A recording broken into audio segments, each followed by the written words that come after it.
Hello friends, welcome to living stone classes. मैं हूं अंजना। आज हम कवर करने वाले हैं पॉलिटी घटना चक्र को कवर करते हैं। तो इसमें पीसीएस आरओ के सभी क्वेश्चन दिए गए हैं और इससे पहले आप सभी से रिक्वेस्ट है कि मेरे चैनल को लाइक शेयर सब्सक्राइब कर दें। और चलिए स्टार्ट करते हैं। पहला टॉपिक है आज का, भारत का संवैधानिक विकास। तो इसको मैं पढ़ूंगी, लेकिन मेन पॉइंट पे ज़्यादा इसमें कौन से पॉइंट्स ज़्यादा इम्पोर्टेंट है उन्हीं पे फोकस करेंगे और इसके बाद क्वेश्चन करते हैं। भारत का संवैधानिक विकास। तो भारत का संवैधानिक विकास जो हुआ उसके दो चरण हैं। पहला है ईस्ट इंडिया कंपनी का शासन और दूसरा है ब्रिटिश ताज के अधीन शासन। तो उसके तहत जो पारित अधिनियम है तो वो अलग से दिया गया है। तो 1773 से 1853 तक ईस्ट इंडिया कंपनी के शासन हेतु पारित ब्रिटिश संसदीय अधिनियम दिए गए हैं और ब्रिटिश शासन के शासनाधीन पारित अधिनियम 1858 से 1947 तक दिए गए हैं। अब है कंपनी के शासनित पारित अधिनियम। देखिए, ब्रिटिश संसद के 1773 के रेगुलेटिंग एक्ट के द्वारा बंगाल के गवर्नर को बंगाल का गवर्नर जनरल पद नाम दिया गया।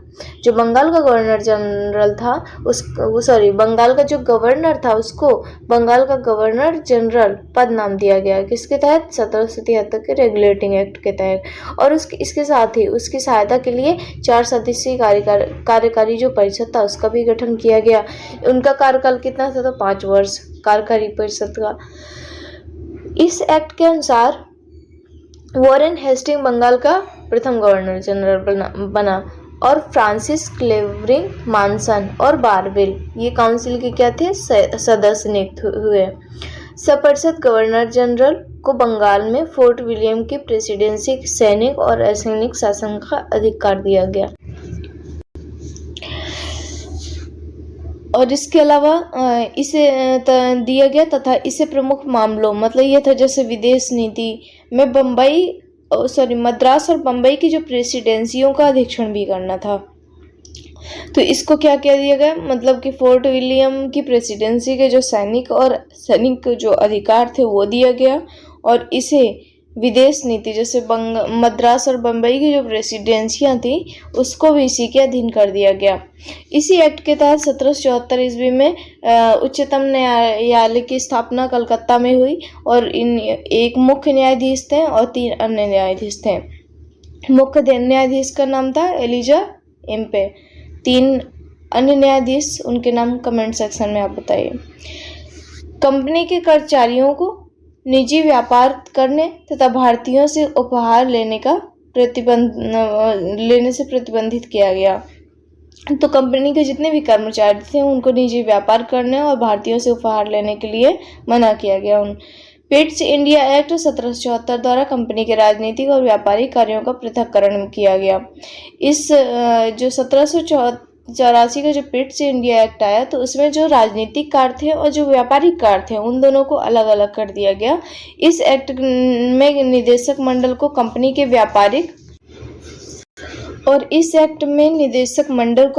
कंपनी के व्यापारिक मामलों के अधीक्षण की अनुमति तो दी गई, परंतु उसके जो राजनीतिक मामलों के प्रबंधन के लिए जो नियंत्रण बोर्ड का गठन किया गया। मतलब इस एक्ट में क्या हुआ कि निदेशक मंडल को कंपनी के जो व्यापारिक मामलों का अधीक्षण की अनुमति दी गई, परंतु उसके जो राजनीतिक मामलों का जो प्रबंधन करना था वो उसका जो प्रबंधन के लिए नियंत्रण बोर्ड का उसका अलग से गठन किया गया। 1786 के अधिनियम के द्वारा गवर्नर जनरल को विशेष परिस्थितियों में अपने परिषद के निर्णय को निरस्त करने अथवा लागू करने का भी अधिकार दिया गया।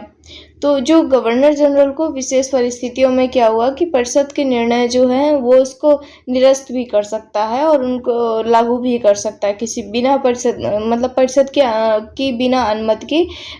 जब विशेष परिस्थितियों में गवर्नर जनरल उसकी परिषद का जो निर्णय है उसको भी निरस्त कर सकता है। उसके अलावा भी वो अपने जो कानून है उनको लागू करने का इसमें अधिकार उसको दिया गया। गवर्नर जनरल का प्रधान सेनापति की शक्तियां भी प्रदान की गई। गवर्नर जनरल को प्रधान जो सेनापति है उसकी शक्तियां भी उसको प्रदान किए गए।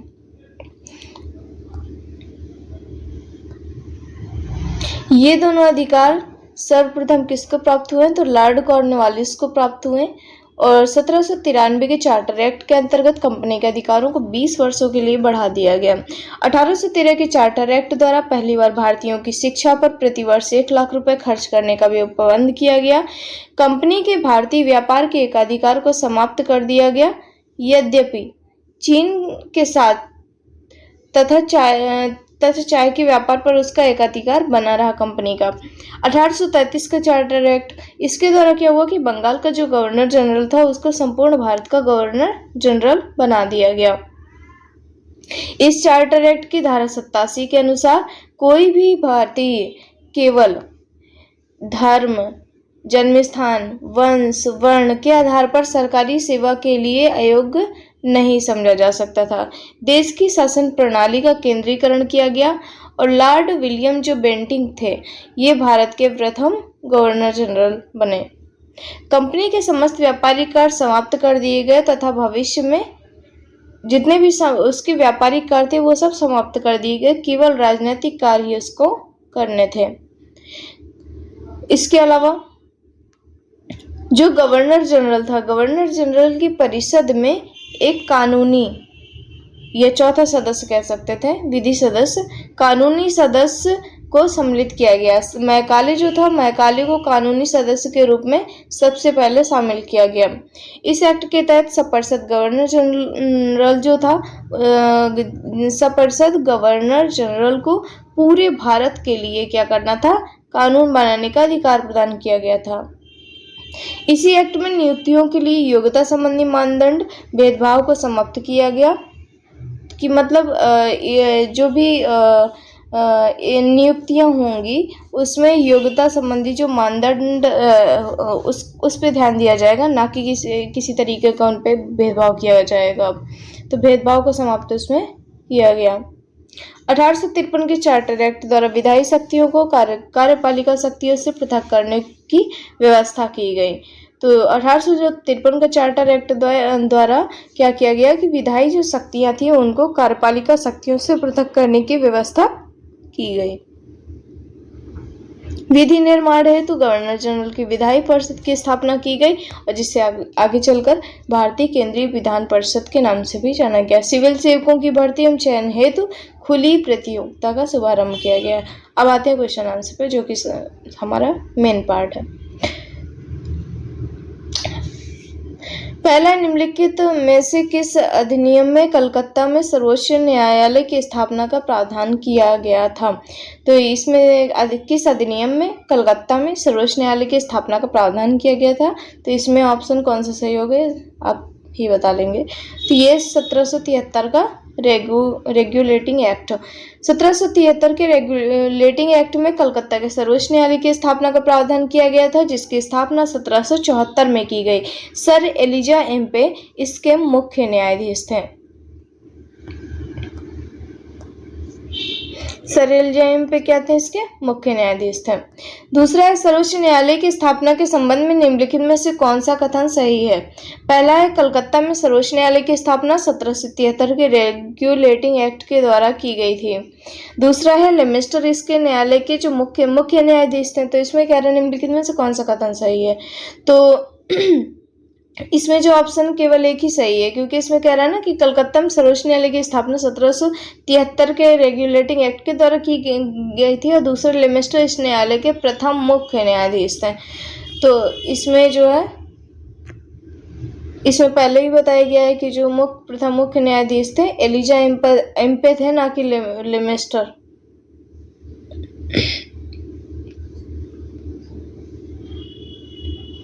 तीसरा है, सूची 1 को सूची 2 से सम्मिलित कीजिए तथा नीचे दिए गए सूचियों के नीचे दिए गए कोड से सही उत्तर का चयन करना है।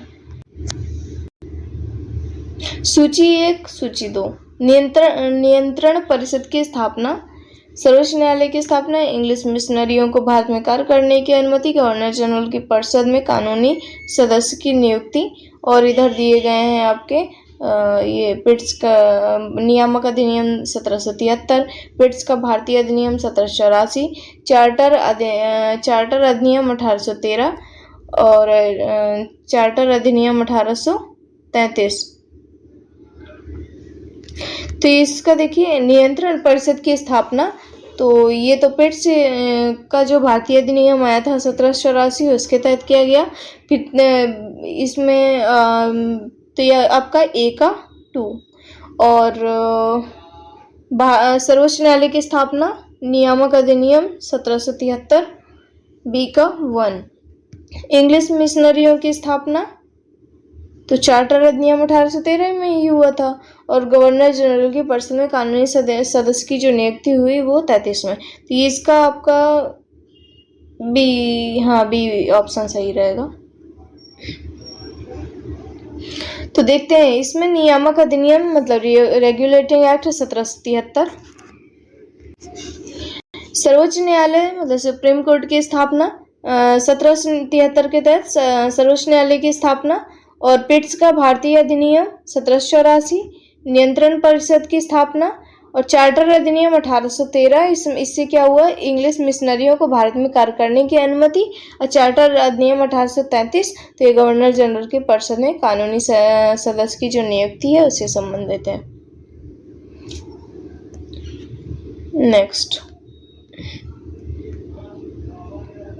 चौथा, निम्न में से किसने भारत में अंग्रेजी शिक्षा की नींव डाली? तो 1813 का चार्टर एक्ट सही है। General committee of public instruction 1823 तो ये भी सही है। प्राच्यविद और एवं आंग्लविद विवाद तो इसका ऑप्शन सही है डी। ईस्ट इंडिया कंपनी ने ओरिएंटल शिक्षा की प्रचलित प्रणाली को हतोत्साहित किया और पश्चिमी शिक्षा और अंग्रेजी भाषा को क्या किया, बढ़ावा दिया। 1813 के चार्टर अधिनियम में भारत में शिक्षा के प्रसार के लिए प्रतिवर्ष 1 लाख रुपए खर्च करने का प्रावधान अपनाया गया। 1823 ईस्वी में general committee of public instruction का भी गठन किया गया। कब? 1823 में general committee of public instruction का भी गठन किया गया, जिसकी जिम्मेदारी मुख्य शिक्षा के लिए 1 लाख रुपए का अनुदान या ग्रांट की थी। समिति जो थी 1 मिनट, हाँ, समिति में 10 यूरोपीय सदस्य थे, जिसमें आंग्ल एवं प्राच्य दोनों शिक्षा माध्यमों के समर्थक शामिल थे। 10 यूरोपीय सदस्य थे जिसमें आंग्ल शिक्षा और प्राच्य दोनों शिक्षा माध्यमों के जो समर्थक थे इसमें शामिल थे। आंग्ल शिक्षा के समर्थकों के नेता ट्रेवेलियन थे, जबकि H.T. प्रिंसेप प्राच्य शिक्षा के समर्थकों के नेतृत्व करते थे। तो इसमें याद रखिएगा कि जो H.T. प्रिंसेप थे वो प्राच्य शिक्षा के समर्थक के नेतृत्व करता था, और इसके बाद गवर्नर जनरल विलियम बेंटिंग के शासनकाल में 7 मार्च 1835 को लॉर्ड मैकाले के प्रस्ताव को स्वीकृत कर भारत में अंग्रेजी को उच्च शिक्षा का माध्यम मान लिया गया। कब? 1835 में लॉर्ड मैकाले के प्रस्ताव को स्वीकृति मिल गई और भारत में अंग्रेजी शिक्षा को उच्च शिक्षा का माध्यम मान लिया गया।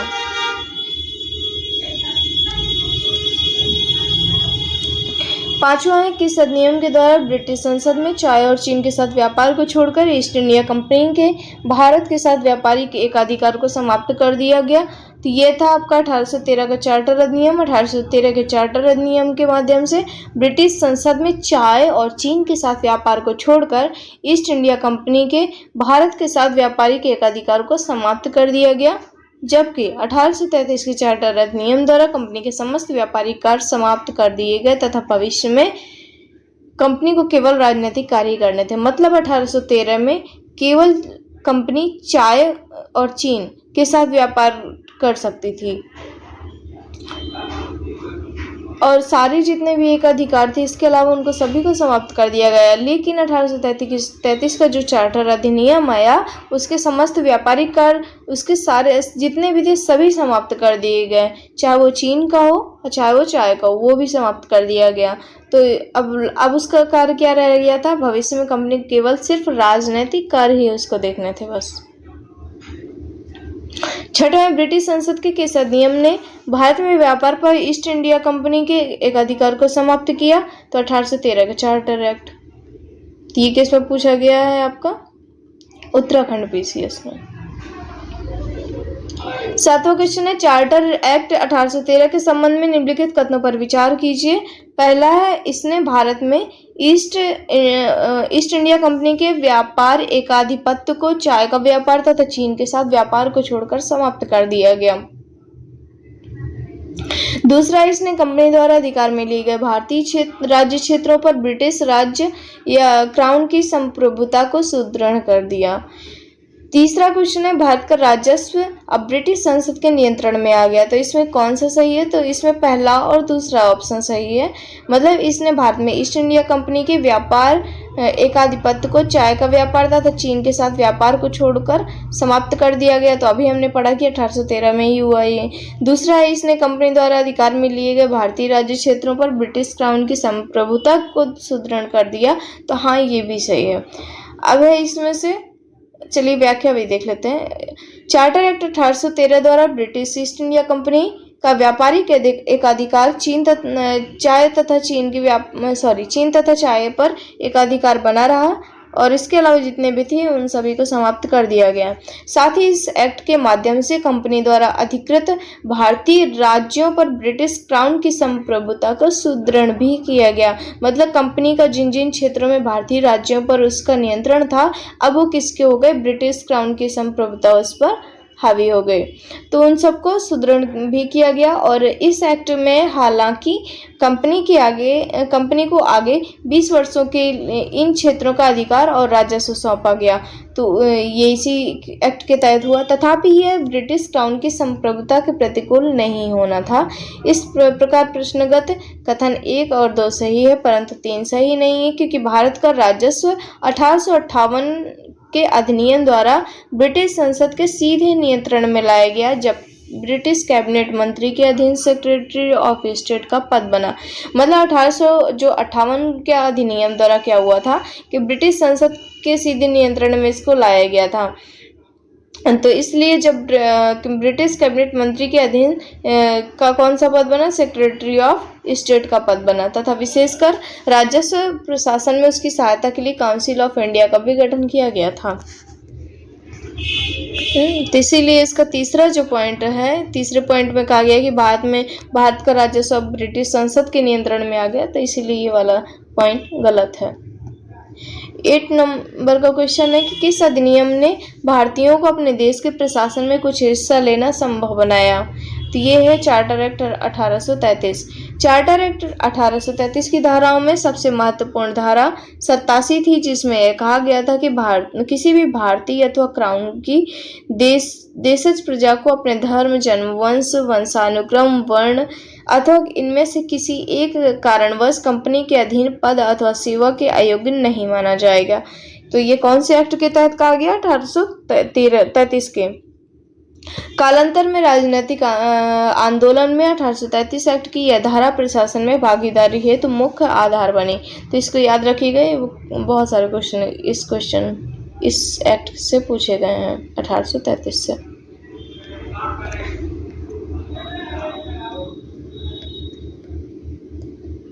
सॉरी, क्वेश्चन कहाँ खो गया? अच्छा, नेक्स्ट टॉपिक है। अब यहीं पे हमारे सारे क्वेश्चन खत्म हो चुके हैं। नेक्स्ट टॉपिक है ब्रिटिश ताज के शासनाधीन पारित अधिनियम। चलिए इसको भी कर ही लेते हैं। ब्रिटिश संसद के भारत शासन अधिनियम 1858 के द्वारा भारत का ब्रिटिश जो शासन था ब्रिटिश ताज के अधीन कर दिया गया। किसके तहत? 1858 के एक्ट के तहत। गवर्नर जनरल को भारत का वायसराय भी कहा जाने लगा, जो ब्रिटिश ताज का प्रत्यक्ष प्रतिनिधि बन गया था। कौन? Governor general. Lord Canning Bharat का प्रथम वायसराय बना और इस अधिनियम द्वारा भारत के राज्य सचिव का पद का सृजन किया गया। तो लॉर्ड कैनिंग भारत का प्रथम वायसराय बना और इस अधिनियम द्वारा भारत के राज्य सचिव का पद क्या किया गया? सृजन किया गया। इसमें भारतीय प्रशासन पर संपूर्ण नियंत्रण की शक्ति निहित थी। उसकी सहायता के लिए 15 सदस्यीय परिषद का गठन का प्रावधान किया गया। भारत परिषद अधिनियम 1861 के द्वारा कानून बनाने की प्रक्रिया में भारतीय प्रतिनिधियों को शामिल करने की शुरुआत हुई। इस अधिनियम द्वारा मद्रास एवं बम्बई की प्रेसिडेंसियों को पुनः विधायी शक्तियां देकर विकेंद्रीकरण की प्रक्रिया की शुरुआत की गई। इसने वायसराय को आपातकाल में अध्यादेश जारी करने के लिए अधिकृत किया, जो अधिकतम 6 माह की अवधि तक प्रभावी हो सकता था। भारतीय परिषद अधिनियम 1892 के माध्यम से केंद्रीय और प्रांतीय विधान परिषदों में अतिरिक्त सदस्यों की संख्या भी बढ़ा दी गई। केंद्रीय विधान परिषद के भारतीय सदस्यों को वार्षिक बजट पर बहस करने तथा सरकार से 6 दिन के पूर्व नोटिस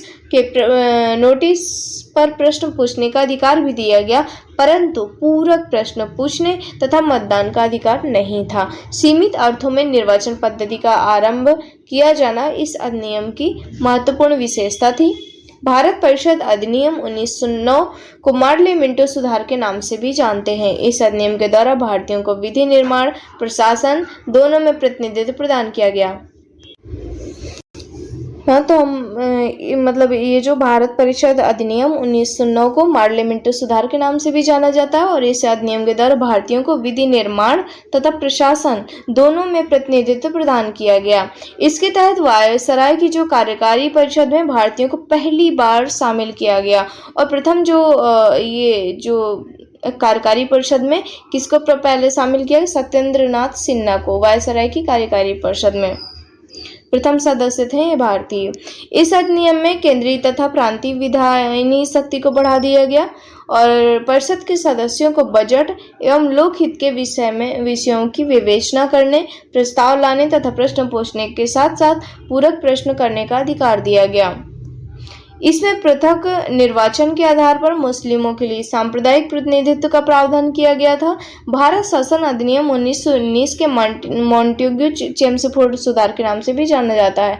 तो इसमें क्या हुआ कि भारत शासन, अब ये जो अधिनियम है 1919, इसको किस नाम से भी जानते हैं? तो मॉन्टेग्यू चेम्सफोर्ड सुधार।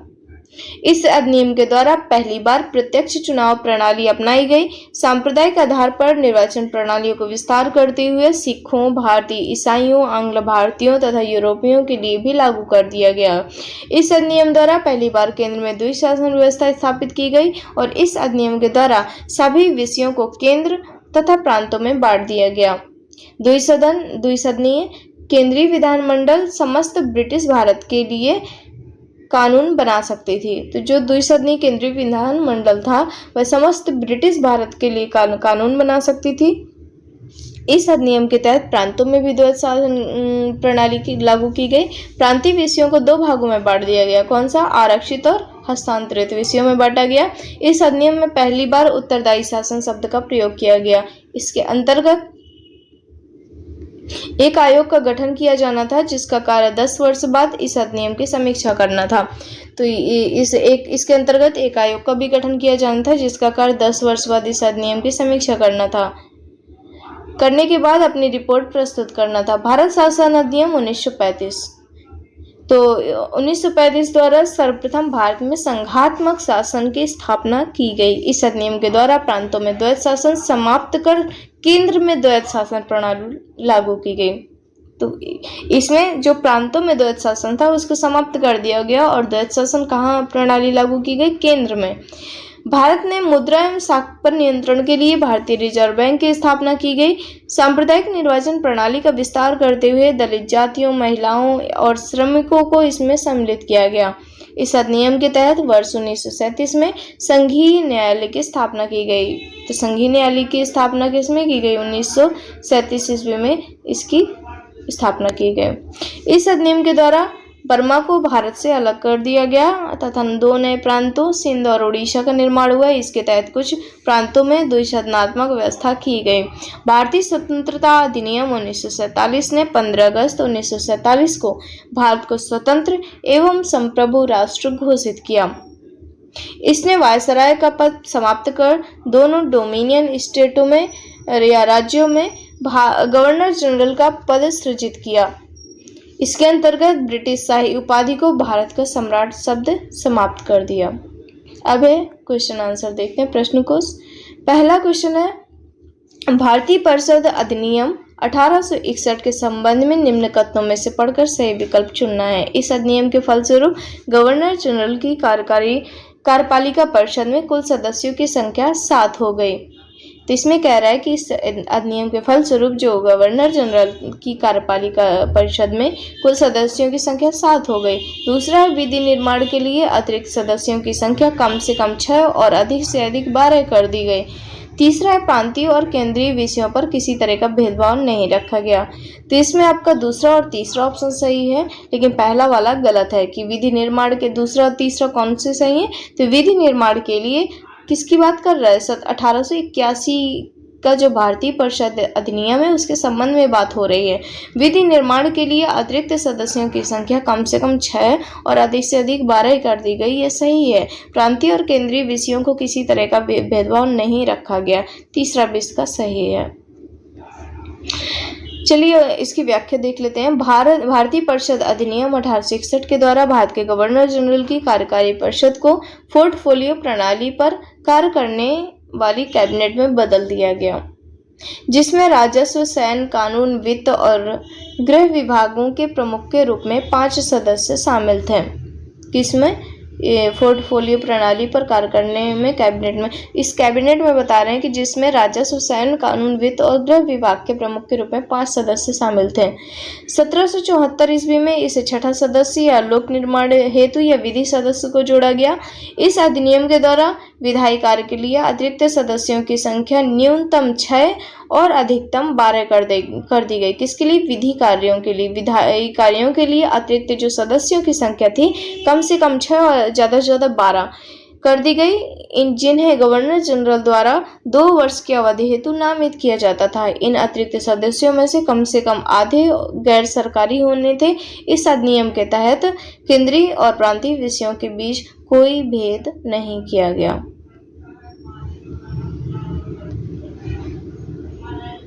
कोई भेद नहीं किया गया। इसमें फिर अब नेक्स्ट क्वेश्चन देखते हैं। 1 सेकंड।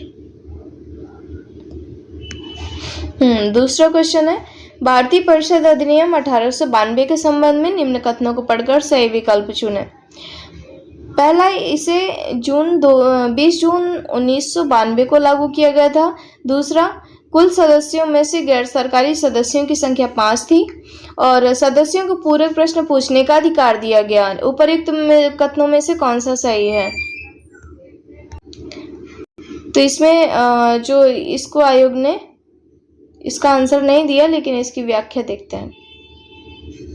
भारतीय परिषद अधिनियम 1892 को ब्रिटिश संसद में पारित होने के बाद 20 जून 1892 को शाही स्वीकृति प्राप्त हुई तथा यह 3 फरवरी 1893 को लागू किया गया।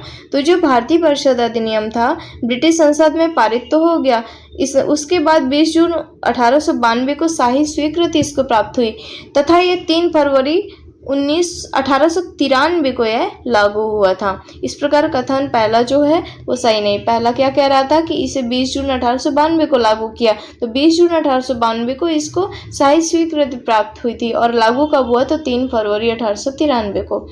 इस अधिनियम के द्वारा गवर्नर जनरल की परिषद में विधायी कार्यों हेतु अतिरिक्त सदस्यों की जो संख्या थी उनको बढ़ाकर न्यूनतम 10 और अधिकतम 16 कर दी गई। इन अतिरिक्त सदस्यों में कम से कम आधे गैर सरकारी होने थे। तो अच्छा, इसमें जो बताया गया है कि इस अधिनियम के द्वारा जो था, कौन सा अधिनियम? तो ये 1892 का जो अधिनियम था, भारतीय परिषद अधिनियम 1892। तो इस अधिनियम के तहत क्या था कि गवर्नर जनरल की परिषद में विधायी कार्य हुए तो अतिरिक्त सदस्यों की संख्या बढ़ाकर कम से कम 10 और अधिकतम 16 कर दी गई। इन अतिरिक्त सदस्यों में से कम आधे गैर सरकारी होने थे। तत्संबंधी विनियमों के तहत इन अतिरिक्त सदस्यों में 6 सरकारी सदस्यों और 10 गैर सरकारी सदस्यों की व्यवस्था की गई। उल्लेखनीय है कि इन गैर सरकारी सदस्यों में भारतीय और यूरोपीय जो क्राउन की सैन्य या नागरिक सेवा में ना हो, तो यह शामिल थे। इस प्रकार कथन 2 सही नहीं है, तो दूसरा भी इसका ऑप्शन सही नहीं है। ठीक, क्योंकि हाँ हमने अभी भी पढ़ा था ना पहले कि इसमें 6 कम से कम 6 और 10 इसमें कह रहा है कि न्यूनतम 10 और अधिकतम 16 कर दी गई, तो ये गलत है। ठीक। तो 1892 के अधिनियम के तहत सदस्यों को वार्षिक बजट पर बहस करने तथा सरकार से 6 दिन पूर्व नोटिस पर प्रश्न पूछने का अधिकार दिया गया, परंतु पूरक प्रश्न पूछने का अधिकार नहीं था। तो इसीलिए तीसरा भी सही नहीं है। तो इसके 3 ऑप्शन इस तरीके से गलत हैं। तीसरा, निम्न में से किस अधिनियम के अंतर्गत भारतीय विधान परिषद को बजट पर बहस करने की शक्ति प्राप्त हुई? तो इसमें भारत परिषद अधिनियम 1892 के तहत 1892 में भारतीय परिषद अधिनियम में विधान परिषद के कार्यों की वृद्धि की गई। विधान परिषद के कार्यों की क्या की गई? वृद्धि। इसके तहत बजट पर बहस करने की शक्ति दी गई, परंतु मतदान का अधिकार नहीं था। और इस अधिनियम के तहत 6 दिन की पूर्व नोटिस पर कार्यपालिका से प्रश्न पूछने की अनुमति दी गई, परंतु प्रश्न पूछने का अधिकार, पूरक प्रश्न पूछने का इसको अधिकार नहीं था। अगर इसको कोई भी प्रश्न पूछना है तो 6 दिन के पहले इसको नोटिस देना पड़ेगा कार्यपालिका को, तभी उसकी प्रश्न पूछने की अनुमति दी जाती थी। चौथा क्वेश्चन है, ब्रिटिश भारत में सांप्रदायिक प्रतिनिधित्व की व्यवस्था निम्नलिखित में से किस अधिनियम द्वारा की गई थी? तो पार्लियामेंट्री सुधार 1909। व्याख्या है, भारतीय परिषद अधिनियम 1909 पार्लियामेंट्री सुधार 1909 द्वारा ब्रिटिश भारत में सर्वप्रथम सांप्रदायिक प्रतिनिधित्व की व्यवस्था की गई, जिसके अंतर्गत मुसलमानों के लिए पृथक निर्वाचन मंडल का प्रावधान किया गया।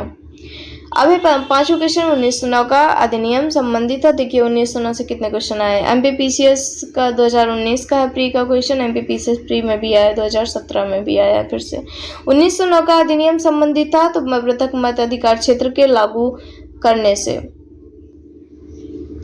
6वां, निम्नलिखित में से किस एक अधिनियम द्वारा भारत में संघीय न्यायालय की स्थापना की गई? तो इसमें उपर्युक्त में से कोई नहीं। भारत में जो संघीय न्यायालय की स्थापना 1 अक्टूबर 1937 को भारत सरकार अधिनियम 1935 के अंतर्गत की गई। इसके प्रथम मुख्य न्यायाधीश कौन थे?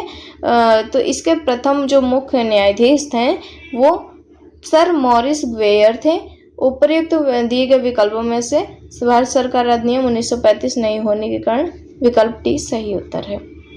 7वां, भारत का संघीय न्यायालय निम्नलिखित में से किस वर्ष स्थापित किया गया? तो संघीय न्यायालय की बात कर रहा है, इसलिए 1937 ईस्वी।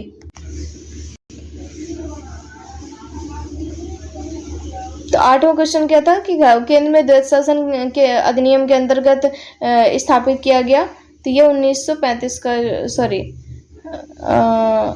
आपका ये 1935 का जो अधिनियम था उसके तहत, ये तो मैंने बता दिया। उसके बाद 9वां क्वेश्चन था, निम्नलिखित में से किस अधिनियम के तहत केंद्र में द्वैध शासन प्रणाली स्थापित की गई? तो भारत शासन अधिनियम 1935 के तहत।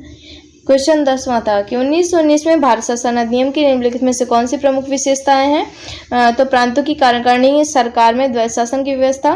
दूसरा, मुसलमानों के लिए प्रथम सांप्रदायिक निर्वाचन मंडलों की व्यवस्था। और तीसरा, केंद्र द्वारा प्रांतों की विधायी शक्ति का हस्तांतरण। तो इसमें 1 और 3 सही है, तो दूसरा गलत है। तो भारत शासन अधिनियम 1919 ब्रिटिश संसद के द्वारा पारित अधिनियम था, जिसका उद्देश्य भारतीय शासन में भारतीयों की भागीदारी को बढ़ाना था। इस अधिनियम को भारत सचिव Edwin Montagu viceroy Lord Chelmsford के कार्यकाल में इसको पारित किया गया था। किसको? 1919 का जो अधिनियम था। इस अधिनियम के द्वारा जो राज्यों में द्वैध शासन की स्थापना की गई और जिसके तहत प्रत्येक राज्य के प्रशासनिक विषयों को 2 श्रेणियों में बांटा गया। तो राज्य में राज्य के प्रशासनिक विषयों को 2 श्रेणियों में कौन कौन से? आरक्षित और हस्तांतरित। आरक्षित जो विषय थे उन प्रांतीय गवर्नर और उसकी कार्यकारी परिषद के तहत रखे गए। हस्तांतरित जो विषय थे उनका उत्तरदायित्व प्रांतीय विधायिका के प्रति उत्तरदायी मंत्रियों को सौंपा गया। साथ ही केंद्र और प्रांतों के मध्य भी शक्तियों का बंटवारा किया गया। केंद्र और जो प्रांत थे उनके मध्य भी शक्तियों का बंटवारा संघीय तथा प्रांतीय विषयों के रूप में किया गया। हाँ, तो जहां तक मुसलमानों के लिए पृथक सांप्रदायिक निर्वाचन व्यवस्था का प्रश्न है तो यह प्रावधान किया गया था 1909 के अधिनियम में ही कर दिया गया था। 1919 के अधिनियम में यह व्यवस्था न केवल जारी रही बल्कि इसे सिखों, यूरोपियों और भारतीय ईसाइयों एवं एंग्लो इंडियन के लिए भी विस्तारित किया गया।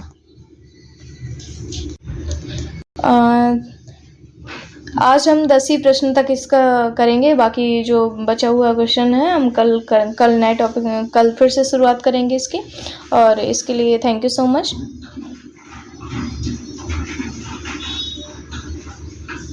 मिलते हैं अगली वीडियो में। Thank you.